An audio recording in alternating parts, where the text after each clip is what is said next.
सदगुरु सुखद महिमा कही न जाय। जो कछु कहो तुम्हारी कृपा, मोते कछु न बसाय। अव्यक्त रूप में सर्वत्र विराजमान परम प्रभु परमात्मा के स्वरूप परमाराध्य सद्गुरु महाराज के पावन पाद पद्मों में कोटि कोटि नमन। व्यक्त रूप में मंचासीन महर्षि में ही आश्रम कोप्पाघाट भागलपुर सिद्धपीठ से पधारे हुए संत मत के वरिष्ठ महात्मा डॉक्टर स्वामी पूज्यपाद विवेकानंद जी महाराज के श्री चरणों में कोटि कोटि नमन। नित्य वंदनीय साधु समाज, संवेद समादरणीय साधक वृंद, धर्म प्रेमी सज्जनों, भक्तिमती माताओं तथा धर्मशिला बहनों, प्यारे बच्चों, सभी को मेरा कोटि कोटि नमन। गुरु महाराज की वाणी में आया है, समय गया फिरता नहीं, झट ही करो निज काम, जो बीता सो बीतिया, अबहो गहो गुरु नाम। सदगुरु कबीर साहब की वाणी में भी आया, काल करो सो आज कर, आज करो सो अब, पल में परलय होवेगी, बहुरी करोगे कब। हमारे जीवन में समय बहुत जल्दी से बीतता जा रहा है, घड़ी की सुई बहुत तेजी से चल रही है। जो बालक देखने में लगता था आज वो जवान हो रहा है। जो जवान थे उनके दाढ़ी बाल पक रहे हैं, और जो जिनके दाढ़ी बाल पक रहे थे वो आज मरणासन है। भगवान बुद्ध ने संसार के इस नश्वरता को देखते हुए उनके अंदर वैराग्य हुआ था। यद्यपि उनके जीवन में किसी का अभाव नहीं था, न घर परिवार, न धन संपत्ति, न पुत्र, न पत्नी, न और किसी धन संपत्ति का, न पद प्रतिष्ठा का, लेकिन संसार को उन्होंने बहुत निकट से देखा। संसार स्थिर नहीं है। परमराध गुरु महाराज ने कहा, शांति स्वरूप सर्वेश्वर जानो, शब्दातीत कही संत बखानो।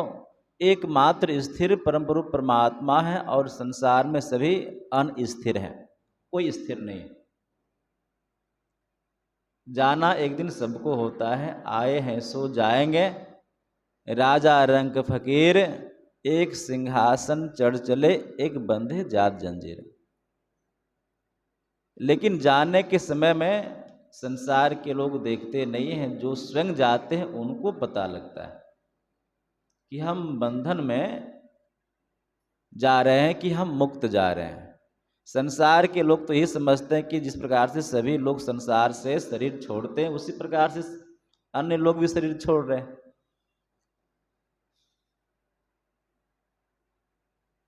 विवेकानंद जी महाराज के संबंध में कहा जाता है, जब उनका शरीर छूटा था तो उनका मस्तक फट गया था। अब सही कहाँ तक बात है, ये शोध का विषय है। लेकिन योगी महापुरुष लोग, यह एक संकेत है। किसी के जीवन में कुछ हम आप कथा प्रसंग पढ़ते हैं, वह वही नहीं होता, उसके अंदर में कुछ रहस्य होता है, संकेत है। इसको कूट भाषा भी बोलते हैं। योगी महापुरुष लोग भी शरीर छोड़ते हैं, लेकिन इन हमारे शरीर में जो 9 इंद्रियां, 9 द्वार हैं, 2 आँख का द्वार, 2 कान का द्वार, 2 नाक का द्वार, 1 मुख और मलमूत्र करने का 1 द्वार, ये 9 द्वार से संसार के सभी लोग शरीर छोड़ते हैं, निकलते हैं शरीर से। जो योगी महापुरुष होते हैं, इन 9 द्वारों से शरीर नहीं छोड़ते। विवेकानंद जी महाराज योगी महापुरुष थे। जब रामकृष्ण देव जी महाराज ने उनको प्रथम बार जब देखा था तो बहुत एक टकटकी लगाकर देखते रह गए थे। नरेंद्र का प्रारंभिक जीवन बहुत अलग ढंग से था। वो ईश्वर को नहीं मानते थे। बहुत तार्किक बुद्धि के थे, वो तीक्ष्ण बुद्धि के थे। उन्होंने रामकृष्ण देव जी महाराज से भी यही प्रश्न किया कि महात्मन, आप तो संसार में धर्म का प्रचार करते हैं, ईश्वर की भक्ति का प्रचार करते हैं, क्या आपने ईश्वर को कभी देखा?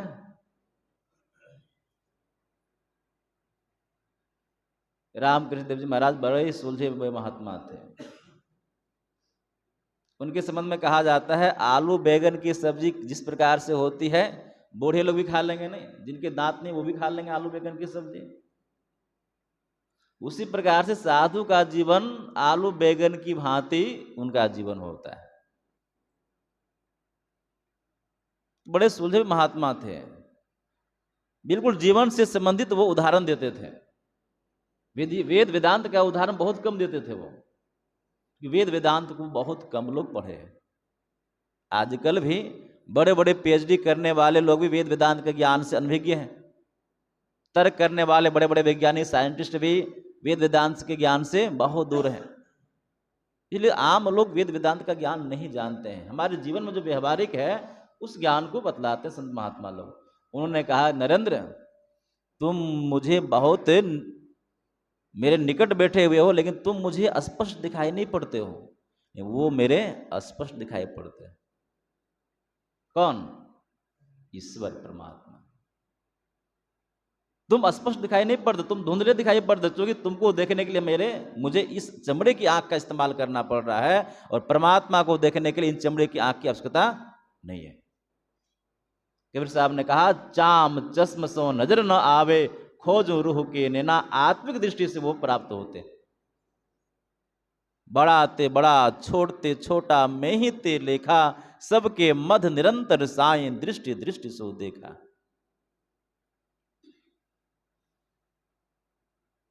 प्रभु वर्णन में आवे नाही। भगवान राम ने अपने गुरुदेव वशिष्ठ जी महाराज से पूछा था, गुरुदेव परमात्मा का स्वरूप क्या है? वो चुप हो गए। संसार में चुप रहना सबसे अच्छी दवा है। भगवान राम के गुरुदेव भी चुप हो गए। फिर पूछे भगवान राम, गुरुदेव आप चुप क्यों हैं? मेरे अंदर कुछ जिज्ञासा है, मैंने जिज्ञासा की है, आप बतलाइए परमात्मा का स्वरूप क्या है? जबकि भगवान राम स्वयं परमात्मा है, सगुण रूप में है। संसार को बतलाने के लिए कि संसार के लोग इस ज्ञान को समझे, संत महात्माओं को संसार से के सामने उपदेश देने की आवश्यकता नहीं है, लेकिन संसार के लिए उपदेश करते हैं, अपने लिए उपदेश की आवश्यकता नहीं है उनको। एक बार पूछे चुप रहे, दो बार पूछे चुप रहे, तीसरी बार भगवान राम रोने लगे, गुरुदेव मुझसे कोई गलती हुई है। जब भी मैं आपके सामने बैठता था आप बड़े प्रसन्न रहते थे, सारे जिज्ञासाओं का समाधान करते थे, आज आप बिल्कुल चुप हैं। वशिष्ठ जी महाराज ने कहा, राम तुम्हारे प्रश्न का मैं उत्तर दे रहा हूं। जिनके संबंध में तुमने पूछा है वह वचन का विषय नहीं है। राम स्वरूप तुम्हार, वचन अगोचर बुद्धि पर, अविगत अकथ अपार, नेति नेति नित निगम कह। वेद में शक्ति नहीं है कि वह परमात्मा के स्वरूप को स्पष्ट वर्णन कर सके। कबीर साहब से भी किसी ने पूछा, महात्मन आप भी सत्संग का प्रचार करते हैं, धर्म का उपदेश करते हैं, परमात्मा के स्वरूप का आप बखान करते हैं, परमात्मा कैसे हैं आप बताइए। वो मुस्कुराते हुए कहा, जस कथिए तस होत नहे, जस है तेसा सोय, कहत सुनत सुख उपजे और परमारथ हो। जैसा वो है वैसा कहा नहीं जा सकता, फिर क्यों कहते हैं आप लोग? वो कहते हैं, रे पागल, कहने और सुनने में सुख लगता है। परमात्मा जैसे है वैसा कहा नहीं जा सकता है। कोई गूंगा व्यक्ति है, सूरदास जी महाराज ने कहा, कोई गूंगे व्यक्ति है और उनको गुलगुला खिला दीजिए। गुलगुला समझते हैं? गांव देहात की भाषा, गुड़ से बनता है गुलगुला, मतलब गुड़ खिला दीजिए उनको और उनसे पूछिए कि गुड़ का स्वाद कैसा है। वो तो गूंगा व्यक्ति, वो क्या बता पाएगा? पढ़े लिखे लोगों से पूछेंगे, नमक खाते, नमक का स्वाद बताइए हमको, वो कहेंगे अधिक से अधिक नमकीन लगता है। नहीं, उनका स्वाद बखान नहीं कर सकता है। उसी प्रकार जब हम इस संसार के भौतिक ज्ञान का स्वरूप ठीक ठीक बखान नहीं कर सकते हैं, वो तो सूक्ष्माति सूक्ष्म इंद्रियातीत है, फिर हम इंद्रियों के द्वारा उनका वर्णन कैसे करेंगे? उन्हीं के संबंध में अभी आप लोगों ने पाठ में सुना, काकभूषण जी महाराज और गरुड़ जी महाराज का संवाद। अंतिम फैसला सुनाते हैं। आज ध्यान साधना शिविर का अंतिम दिन है। पूज्यपाद स्वामी नित्यानंद जी महाराज कहा करते थे, शिविर का समापन होता है, साधना की समाप्ति कभी नहीं होती। हमारे परमराध गुरु महाराज के वचन में आया है भगवान बुद्ध के संबंध में कि उनको 550 बार जन्म लेना पड़ा, साधना के जन्म। अब विचार कीजिए, 550 बार, मतलब उनसे पूर्व वो पहले से साधना करते आ रहे थे। अन्यथा एक ही समय वैराग्य होकर पुत्र और पत्नी को छोड़कर घर से निकल जाएंगे कोई लोग? कभी निकल नहीं सकता है। विषय का भोग इतना दलदल है, कोई निकल नहीं सकता है। लेकिन जिनके अंदर भक्ति का संस्कार है, वो जिस प्रकार से चिंगारी माचिस के तिल्ले में घर्षण करते हैं, भक्त से जल उड़ता है, उसी प्रकार से वह समय परिस्थिति, वह समय आता है, उसी समय साधक के अंदर में वैराग्य उत्पन्न होता है। संसार की कोई शक्ति उसको रोक नहीं सकते। आप यहां पर एक संत की तस्वीर देखते हैं, महर्षि रमन, आधुनिक संत हैं वो। डॉक्टर राजेंद्र प्रसाद जब हमारे देश के प्रथम राष्ट्रपति बने, उनके समय के वो महात्मा हैं। आंदोलन में, भारत की आज़ादी में उनका बहुत योगदान है। महर्षि अरविंद, जो महर्षि अरविंदो के नाम से जाने जाते हैं, पहले उनका नाम था अरविंद घोष। इतिहास में पढ़ेंगे आप अरविंद घोष, लेकिन वो आध्यात्मिक जीवन उनका महर्षि अरविंद के नाम से विख्यात हुए। ये सारे भारत की आज़ादी में बहुत सहयोग किए हैं। तो जब वो राष्ट्रपति बन गए डॉक्टर राजेंद्र प्रसाद, तो अपने पुराने साथी की खोज किए। वो महर्षि रमन किधर हैं, दक्षिण भारत के संत थे वो। तो खोज करते करते एक बार वो गए वहाँ उनके आश्रम पर। उनका जीवन बड़ा ही अलग था, संसार के लोग पहचान नहीं पाते थे। उनकी रहने गहने, बहुत वस्त्र भी बहुत कम पहनते थे, वो पड़े रहते थे आराम से, लोग पागल समझते थे उनको। तो उनसे डॉक्टर राजेंद्र प्रसाद ने वार्तालाप की, महात्मन आप तो आप महात्मा बन गए, पहले हमारे सहयोगी थे, लेकिन बापू गांधी जी से आप मुलाकात क्यों नहीं करते हैं? वो भी महात्मा है। तो उन्होंने कहा, राजेंद्र बाबू, हमारी और बापू की रोज वार्तालाप होती है, आप लोग नहीं जान पाएंगे। ये हुआ सिया राम मैं सब जग जाने, करूं प्रणाम जोड़ी जुग पाने। हम किसी के शरीर को प्रणाम नहीं करते हैं, उस शरीर के अंदर जो चेतन आत्मा है, परमात्मा का अभिन्न अंश, जीवात्मा प्रभु का अंश है, जिस अंश नभ को देखिए, घट मठ प्रपंच न जब मिटे नहीं, अंश कहना चाहिए। ईश्वर अंश जीव अविनाशी, चेतन अमल सहज सुख राशि, परमात्मा का अभिन्न अंश है। इस शरीर को कोई प्रणाम करता तो इस शरीर से चेतन आत्मा निकलने के बाद घर के लोग उनको श्मशान घाट पहुंचा देते हैं। कोई शरीर से प्रेम नहीं करते। हम आप अज्ञानता बस बोलते कि शरीर से प्रेम करते हैं। यदि शरीर से प्रेम करते तो घर के कहत सवेरे काढ़ो भूत होई घर खाइए। संसार समाज के लोग कहते हैं जल्दी इसको खाट से नीचे उतारो, घर से बाहर करो, भूत होकर खा जाएगा घर के लोगों को। जा दिन मन पंछी उड़ जाइए, ता दिन तन तरवर के सभी पात झड़ जाइए।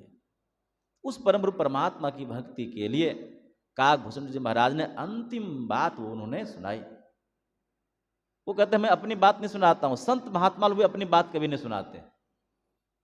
जो संत जब वर्तमान में रहे हैं वो अपनी बात कभी नहीं सुनाए हैं। वो उनसे परवर्ती जो संत हो गए हैं, जिनसे कल्याण जीव संसार का हुआ, उनकी बात सुनाते हैं वो।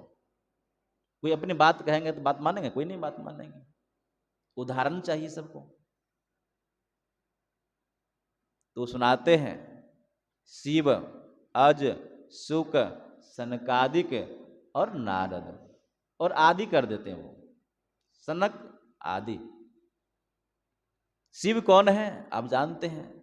शिव के संबंध में आप जानते हैं, शिव की वाणी हम लोग प्रातः काल पूज्य बाबा के मुखारविंद से सुन रहे थे, योग शिखोपनिषद से। बिंदुनाथ महालिंगम शिव शक्ति निकेतनम देहम शिवालयम प्रोक्तदम सिद्धम सर्वदेही नाम। हम आप जो बाहर में पत्थर का जो शिवलिंग की उपासना करते हैं वह प्रतीकात्मक है, वास्तविक तो इस शरीर के अंदर में शिव और पार्वती विराजमान है बिंदु और नाद के रूप में। हर एक साधक, हर एक योगी, हर एक महात्मा, हर एक गृहस्थ जो भक्ति के मार्ग पर चलने वाले हैं, सभी लोग शिव और शक्ति की उपासना करते हैं, लेकिन वहां पर हम आप उसको अलग रूप में जानते हैं। हमारे गुरुदेव की वाणी में है, बिंदु नाद विधि ध्यान नाद विधि सरल सरल जग में परिचारी सब संतन की बड़ी बलियारी। सभी संतों ने यही काम किया। भगवान बुद्ध जब अंत साधन कर रहे थे, परमात्मा का दीदार नहीं हो रहा था, बहुत व्याकुल थे, हड्डियां निकल गई। इसी मगध क्षेत्र में फल्गु नदी के किनारे जहां पर आज भगवान बुद्ध का मंदिर है,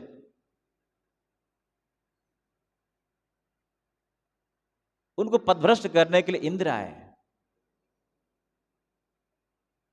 साधना काल में दो प्रकार की शक्ति, तामसिक शक्ति और देविक शक्ति, दोनों पथभ्रष्ट करते हैं।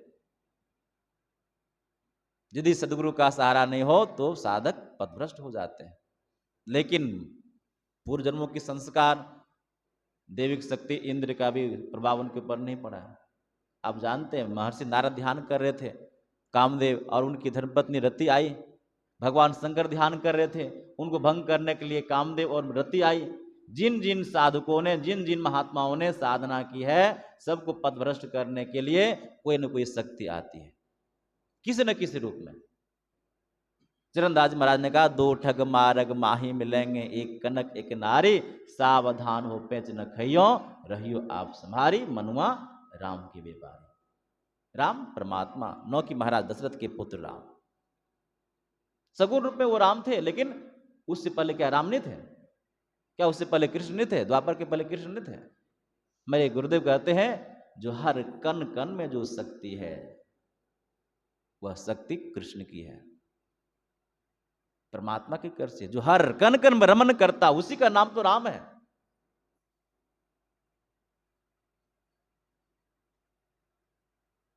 तो बिंदु और नाद के रूप में हम आपके अंतःकरण में भगवान शंकर, माता पार्वती विराजमान है। उसकी साधना करने के लिए काकभूषण महाराज कहते हैं, भगवान शंकर का जो विचार बना है, जो उनकी राय बनी है, जो उनका मत बना है, मैं वो सुनाता हूं। भक्तों में सिरमौर महर्षि नारद, उनकी जो राय बनी है, भगवान ब्रह्मा जी सृष्टि करता है, सनकादिक आदि संत हुए हैं, सनक, सनंदन, सनातन और सनत कुमार, 5 साल की अवस्था में रहने वाले, नंग धड़ंग रहने वाले जीवन मुक्त संत हुए। इन सभी संतों और भगवंतों और ऋषि महर्षियों का जो विचार है वो सुनाते हैं। सब कर खग मत नायक यहा नायक, खग के नायक खगेश, गरुड़ जी को कहा गया है, हे नायक, हे मेरे ईश्वर, हे मेरे राजा। सभी संत भगवंत भक्तों का एक ही विचार बना है, करिए राम पद पंकज नेहा। वह राम कौन? आजकल राम पर बहुत सारे राजनीतिक होते हैं, बहुत सारे तर्क होते हैं। आजकल तो राम के ऊपर ही प्रश्न चिन्ह लगाते हैं कि राम तो हुए ही नहीं थे। ठीक है, वो राम नहीं हुए थे, लेकिन जिसके कारण से तुम्हारी श्वास चल रही है, उस राम को तुम मानो। मैं नहीं, मेरा नहीं, या मैं किसी का है दिया, छीन लेगा कब इसे इसका पता हमको नहीं। मैं नहीं, मेरा नहीं, या तन किसी का है दिया, छीन लेगा कब इसे इसका पता हमको नहीं। मैं नहीं, मेरा नहीं, यह मन किसी का है दिया, छीन लेगा कब इसे इसका पता हमको नहीं। होश कर चेतो सवेरे, संत महात्मा लोग कहते हैं कि सचेत हो जाओ। श्वास की मत आस कर, जिस श्वास को हम आप लेते हैं फिर छोड़ते हैं, वह फिर बाहर निकले कि नहीं निकले किसी को पता नहीं। संत सेवी सत समझ जीवन किसी का है दिया। ये संपूर्ण जीवन हम आपका जो है किसी का दिया हुआ है, इसको बर्बाद नहीं करना चाहिए। शरीर मिला है, संसार का काम करना होगा। मेरे गुरुदेव ने कहा, जीवन बिताओ स्वावलंबी, भरम भाड़े फोड़कर, संतों की आज्ञा है ये मैं ही, मात धर चल छोड़कर। जीवन है, शरीर है, शरीर माता के कारण से, पिताजी के कारण से, मेरे शरीर से बहुत लोगों का संबंध है, भाई बंधु कुटुंब परिवार, घर समाज संसार, पूरे राष्ट्र पूरे विश्व के समुदाय एक परिवार है। जितने आप अपनी मानसिकता को फैलाएंगे उतना बड़ा कुटुंब परिवार होगा। नहीं फैलाते हैं, एक अपना शरीर है, लेकिन आपका शरीर भी है, तब भी तो संसार में रहना पड़ेगा, इसके लिए कुछ तो करना पड़ेगा।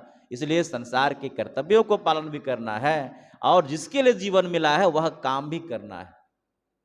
संत महात्मा लोग यह नहीं बतलाते कि तुम घर परिवार को छोड़ दो, विरक्त बन जाओ, सन्यासी बन जाओ।